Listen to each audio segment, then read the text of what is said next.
Good morning. This is Tuesday morning, September 7th. We are in Proverbs chapter 7 today. Good morning, everyone.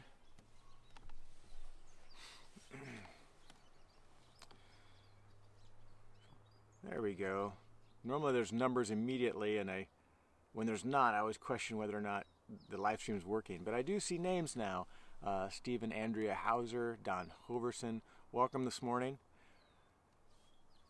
Karen Lowe, welcome to you.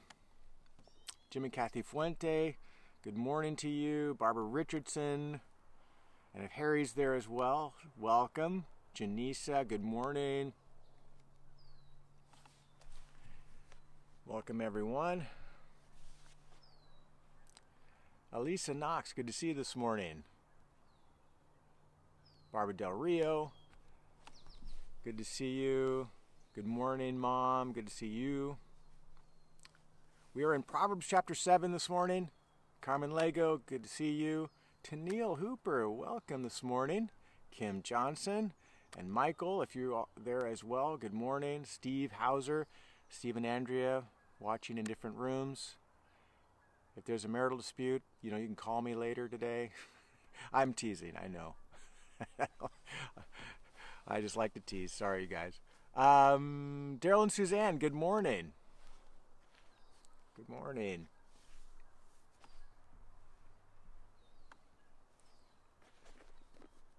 So, Proverbs 7. And most Proverbs are, one or two lines each. They're meant to be taken by themselves. Proverbs 7 is an entire chapter devoted to a theme, and it's Solomon is writing about it anecdotally. He's given an entire story, an entire scenario about the enticement of sin, and particularly the sin of adultery. There are so many sins that we are subject to and that we have to guard our heart against. And I think adultery not only is obviously a very real sin, it has touched many of our lives, either directly or indirectly. Friends or family members whose lives have been damaged by this sin. And I think it's really important. When I got to this sin, it's like, do I really want to talk about this, right? On a morning devotion, we're supposed to be like this inspiring time. Well, living a wise life, you have to kind of address some of these issues that are that destroy lives, and you have to be aware and guard our hearts against them. And even though we're going to talk about, the writer of Proverbs, Solomon in this case, is giving this wise counsel to his sons about a particular sin that potentially is going to destroy their life. We can broaden this perspective to include any kind of sin that we should be on guard against and that is enticing. Really, it's applicable to all levels of sin. But Solomon is addressing a particular sin that's just going to destroy a life, and it's often we just wander into it unexpectedly, and we're not guarded, and this is why it happens. And so we'll just talk about different principles. I'm going to talk about it principally, even though the writer Solomon himself writes about it very specifically. So let's look at Proverbs 7. And Solomon begins, "My son, keep my words, treasure up my commandments with you, keep my commandments and live. Keep my teaching as the apple of your eye," or the center, your focus. Keep these front and center, these commandments of these wise sayings and so on. "Bind them on your fingers, write them on the tablet of your heart. Say to wisdom, you are my sister, and call insight your intimate friend." We have to be so acquainted with wisdom. I think about members of our own household. He says a sister or an intimate friend. There are people who know us like no one else. And there are people, I always think about how we act in our own households versus how we act, when we're trying to be presentable out in the public realm, right? In our own homes, we can be goofy and silly and all these things, and it's our siblings who know us the best. And I think the sibling idea is someone who knew us even in growing up, and there's these memories that siblings share that are just people who know each other, the good, the bickering, the everything. You just know everything about your sibling, right? Or the intimate friend, which we share. Solomon's saying, keep wisdom that close. Bind it to you. Memorize it. Keep it at the center focus. Why? Because sin is out there wanting to lure you away and entice you to do things that are going to destroy your life. And he's using the particular sin of adultery. And so he says, from an observational viewpoint, verse 6, for at the window of my house I have looked out through my lattice, and I have seen among the simple, I have perceived among the youths a young man lacking sense. And so he's not literally looking out his window and seeing this scene unfold. He's telling a story about a common scenario that he has seen time and time again among those who weren't guarded, who weren't keeping wisdom at the center of their focus, And he's passing this like this is not a one-off. This happens all the time. He's telling his sons, I've seen it happen many times in my kingdom, so I'm going to tell you something you need to know. So he's talking about this young, naive man walking through this neighborhood. He says he's passing along the street near her corner. We're going to see who this is, taking the road to her house in the twilight, in the evening, at the time of night and darkness. So this whole scenario is about a young man who is stupid, really, who's a fool.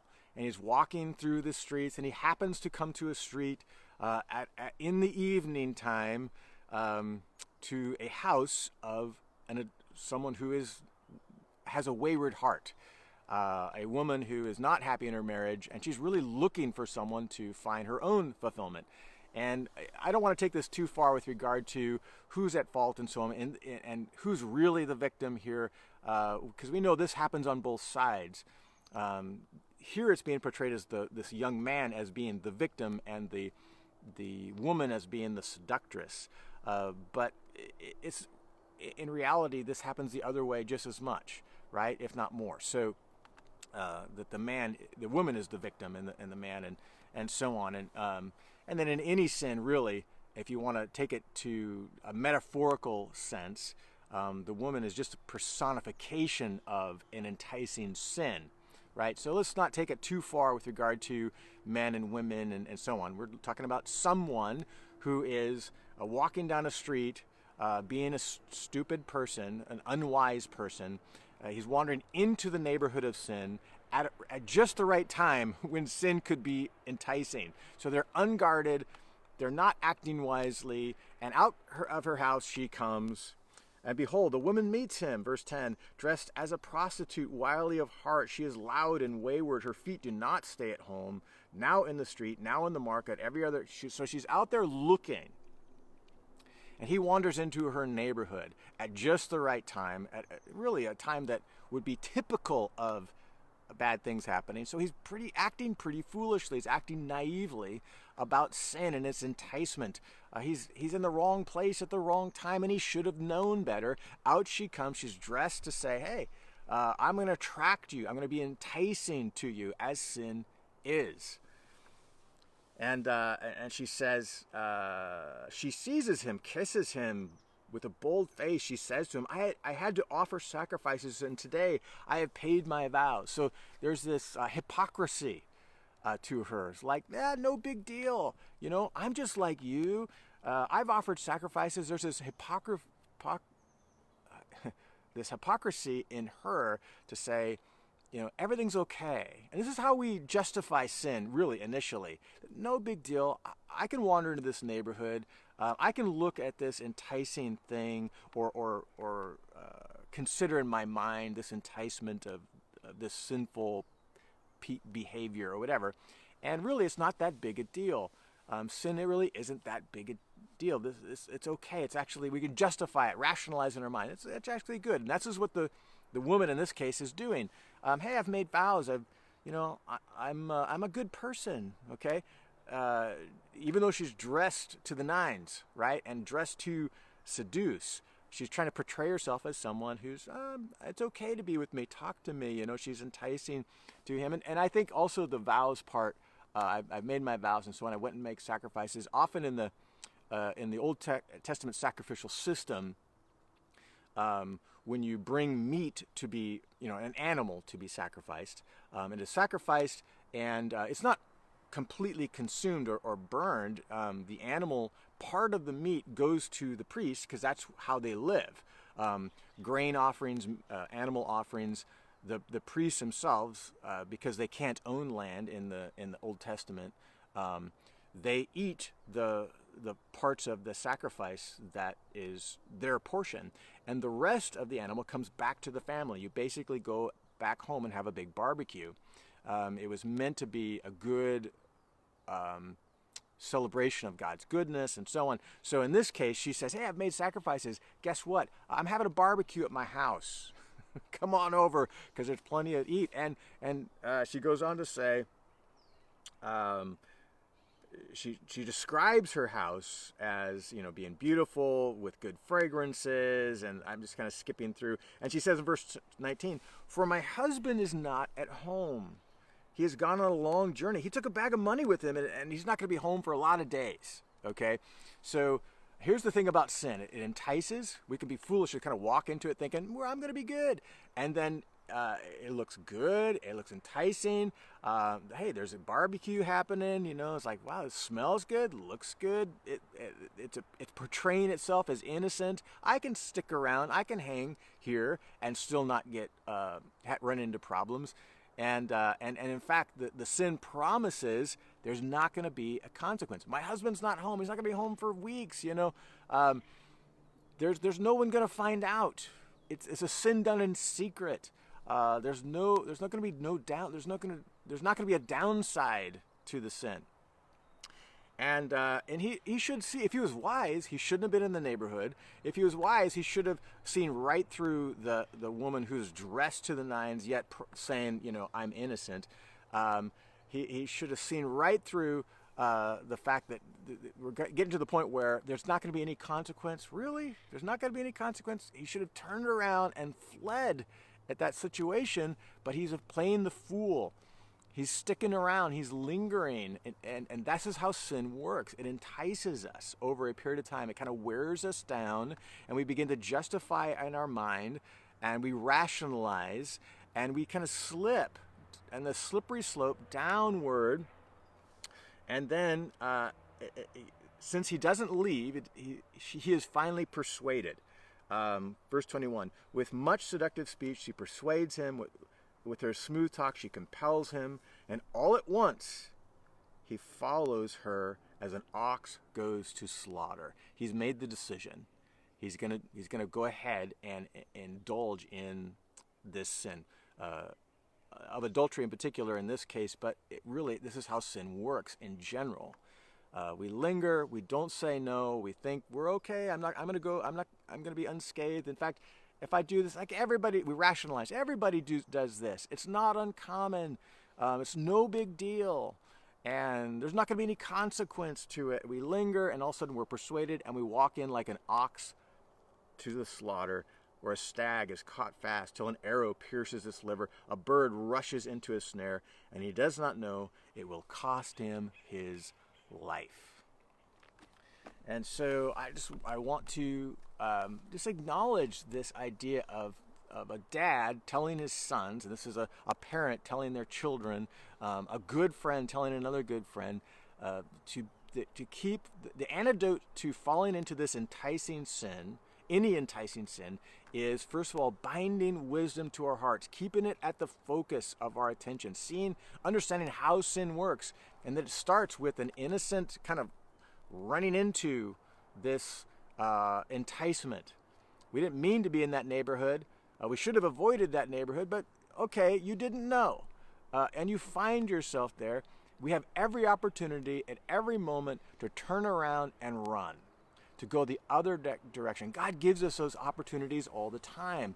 And we need to have wisdom to be at the center, so we know when we're walking into that situation, we can identify the warning signs and turn around and run. But if we linger and we begin to rationalize, we can get caught in it and finally give in to do the enticement of whatever sin it is, and it will cost us. You think about adultery is a pretty significant sin that will indeed cost you your life. It will ruin your life. And someone who is not being enticed in sin, in that particular sin, knows this. We all have seen it in the world. We've seen it among our friends or family members, and we know how it destroys. Yet, in the moment, we can make the exact same decision. So we've got to keep wisdom center. So how do we do that? I'll just conclude by saying this. A couple observations. One is understand that you don't have to look for sin or enticements to sin. They look for you. It comes to you. It comes looking for you. And there will always be those enticements. There will be times where you wander into the wrong part of the world, and it's just there presenting. And we have to be prepared ahead of time to make certain decisions in those scenarios. Like images on a phone, whether it's a sale at your favorite store or social media that entices you to have all of these angry feelings, because you're sitting in some of that regard, or even seductive images on social media and so on. It's like where that stuff is. Put up a guard, avoid those things. Be on alert. And when you do get into those situations, know that you can back out of that. Decide ahead of time before that's just one example of how our phone or our computer brings things to us. And life is the same way. I don't have time to go into a lot more detail, but that's one example of how we can be enticed by sin, is just with this handy little device that links us to so many things in the world.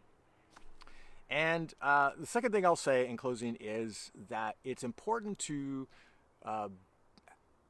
just as we are to be intimate with wisdom like a sibling, I think that we should have intimate groups of friends who are like-minded that we can talk about these things with. And particularly if we have a particular sin that is enticing to us, some sort of compulsive behavior that has got us in the past, and we've said no, and then it gets us again, and we say no, and it gets us again. We're on this cycle. It's really important to have a very close group that we can talk about these things with openly, things that might feel a little shameful. If you have that trusted group of people that you are connected with, that you're spurring one another on to love and good deeds, you're exposing sin to the light, you can help one another succeed in this. I meet regularly with several guys, either a small group of guys or one-on-one with guys, and that for the express purpose of mutually encouraging one another in life, in faith, to talk about temptation, to talk about sinful behavior as a component of that friendship and intimacy, so as to make sure that we are keeping wisdom the focus of our attention. And that's something that doesn't create itself. You have to create those groups. You have to create that intimacy. You have to be assertive and take initiative to do it. And so I just want to encourage that. So those are the two takeaways, the big takeaways from me from this passage. And I know we have a diverse audience, and I'm trying to be careful about more specifics, but in those intimate groups, you could talk a lot more specifically about certain compulsive sins, and even sins as seductive as adultery, pornography, things like that, that is so enticing, that does look for you. You don't have to go looking for it. And all those things, and you can name any number of those things. So first of all, keep wisdom forefront, close, make decisions ahead of time, and get with somebody, a group of people that you can be completely honest, open with, that has a mutual goal of living for God and saying no to sin. So anyway, let's follow Solomon's wise counsel and teach this to our children. is so vital. Teach this to our kids. Teach this to one another. So I pray blessings upon you today, and we'll see you again tomorrow morning.